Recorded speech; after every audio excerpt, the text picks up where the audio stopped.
Welcome to Bourbon School. I'm Lauren. And I'm Brian, and today we're going to blind some MGP bourbons to decide who's doing it best. Okay, so before we get into our investigations today, don't forget to like, subscribe, share, and ring the bell for notifications.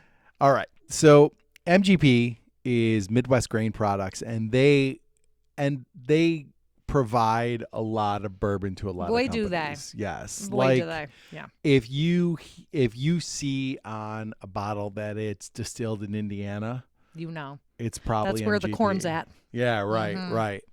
So they are probably, I don't know, I didn't look this up, but I'm going to guess and say they're probably the biggest sourcer of bourbon for companies. Yeah. I think your guess is probably right. Yeah, and sourcing is just fine. A lot of times, Like startups. Yeah, it takes time. Yeah.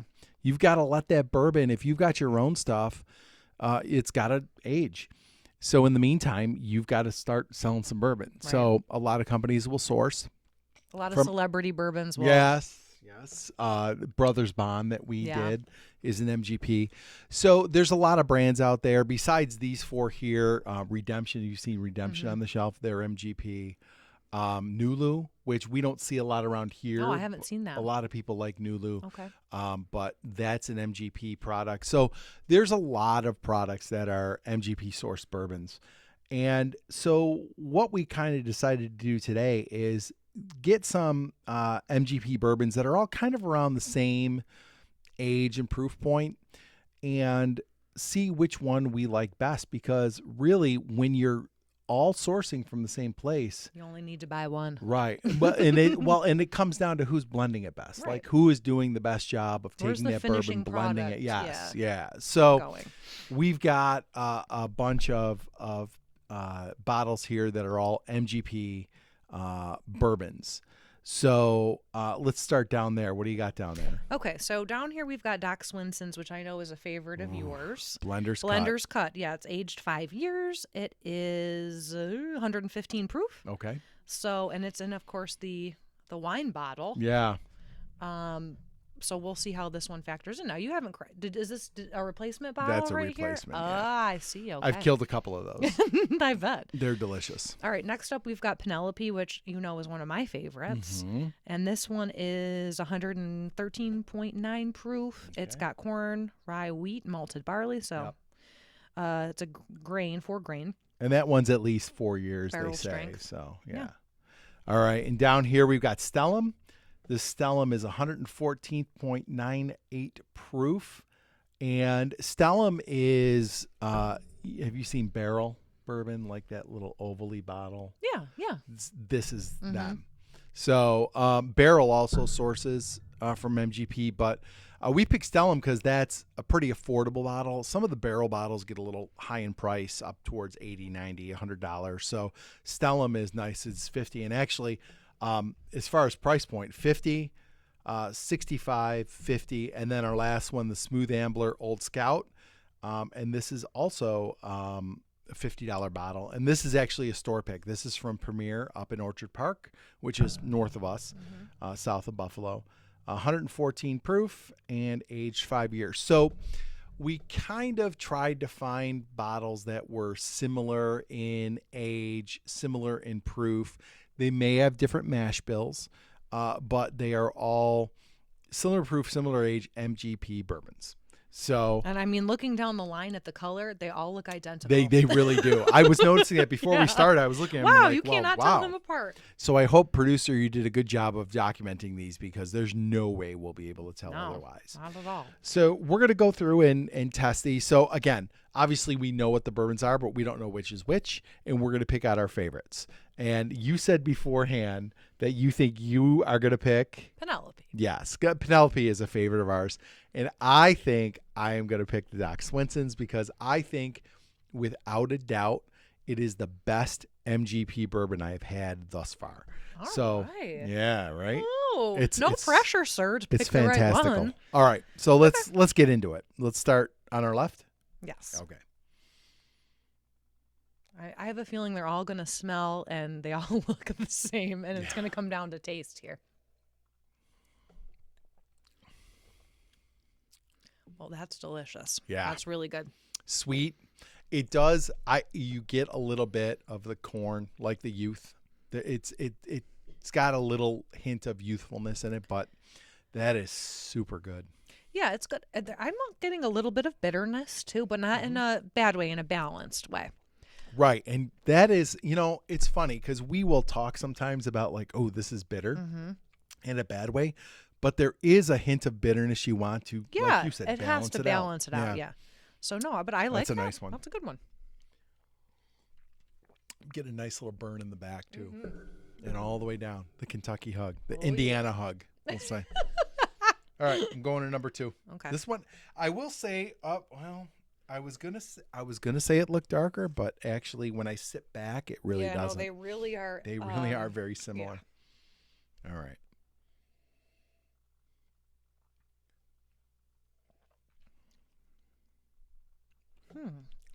Okay, this is distinctive. Different.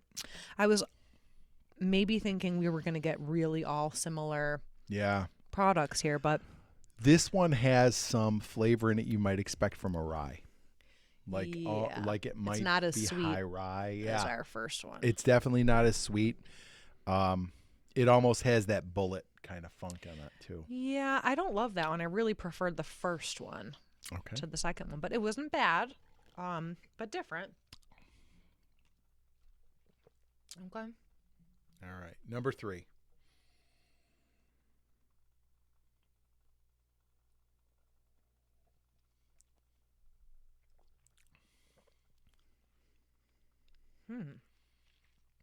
Now that one to me is right in the middle of these two. Yeah, it's is sweet. It has that little bit of funk on it. Yeah,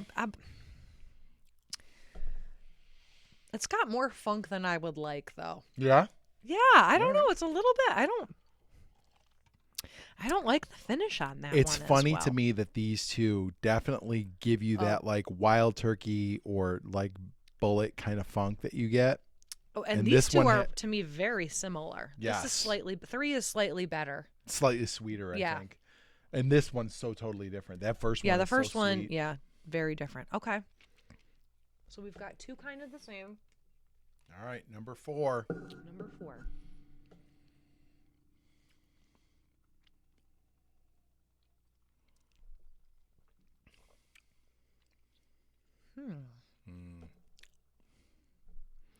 I'm getting like a lot of like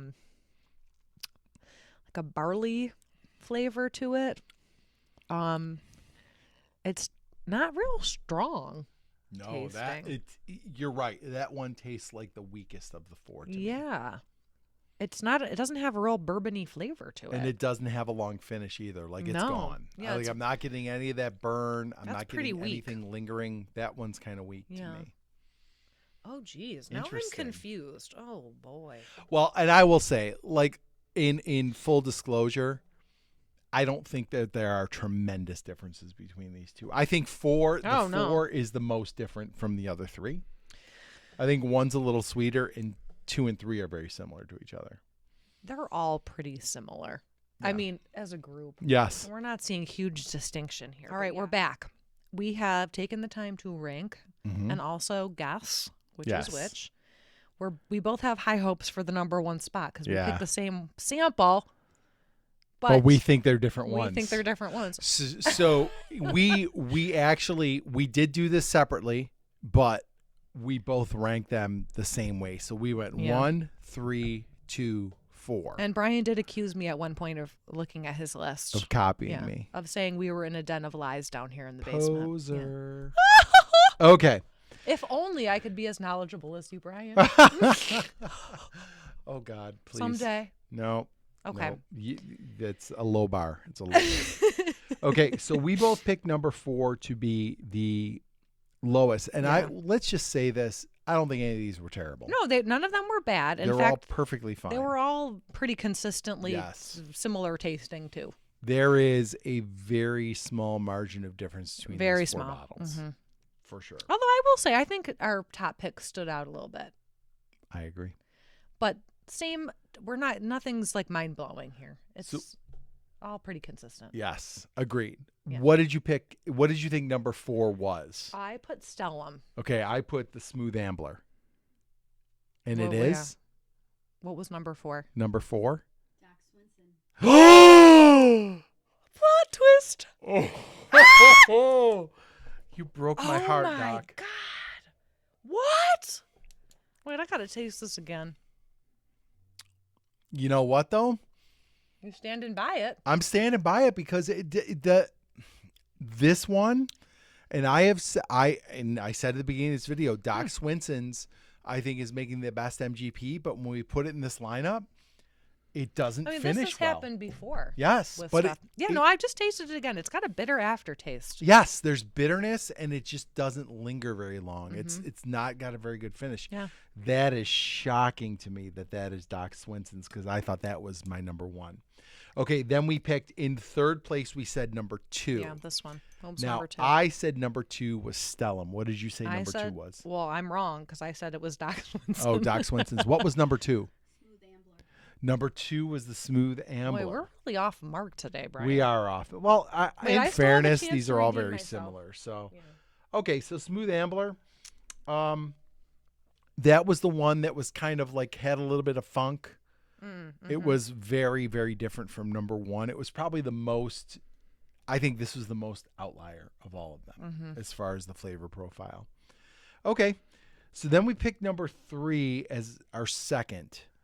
And I said that number 3 was Penelope. What did you say? I'm already wrong about this one. You said it was Doc's. What was number 3? It was Penelope. Okay, so Dang, Brian gets that I one. guessed all wrong. Penelope. Oh All my right. gosh. So that means number 1 was Stellum. Wow. And I will tell you, it was darn good. so the Bourbon Note guys reviewed this months ago. And on their recommendation, I got it. And I didn't open it for a long time. And when I opened it, I was like, holy cow, this is really good. Oh, well, how come you were rooting for Doc then? Because I also think the Doc Swinson's is really good. But I would say in this particular case and on this day, this definitely far and away was the best one. So I thought this was the most well-rounded flavor profile. It was sweet. There was heat to it. Yeah, it had all the classic bourbon Yeah. flavor. It wasn't it wasn't burny, but it had that like you say, the bourbon hug, or I guess does everyone say that? No. That was We do though. That was a trademark, Brian. No, Kentucky Hug? No, that's not my trademark. Oh, I was gonna give it to you. Well, I appreciate it. The Stellum was the most balanced. The Doc's didn't have a finish. The Smooth Ambler was the one with the funk. Yeah. And then the Penelope was the one that was kind of like a balance of these two. Yeah. The sweet and the funk kind of together. But I think in the end, that sweetness was just more that won pleasant. the day. Yeah, because that funk kind of permeated the other 3. Yeah, right. It's interesting that, and I think we've had this happen before where I'm certain I'm going to like one and it just doesn't hold up against the others. Because you don't think about it. Usually when you're drinking, on a night you pour, you're not tasting various samples. Right. Although I have done that before. Sure. But I'm not really tasting. I'm just like mixing and doing whatever, Right. But when you really think about it and you stack them up, Stellum wins the day. I think that I guess the best way to put it is like today when we were tasting these 4, Stellum was the best one for sure. I mean, now I will say when we have gone back and tasted bottles, some still taste bad, and others we've been like, it's a little bit better than I remember. Yeah. Maybe it's just like you said, it depends on the day. Right. All right, guys. Well, if you like this video, please like, subscribe, share, and hit the bell for notifications. So you never miss another episode of Bourbon School. I am going to, despite my disappointment with it, I'm going to cheers with my Doc Swinson's. Well, I am not. I'm going to pick this. So, Cheers, everybody.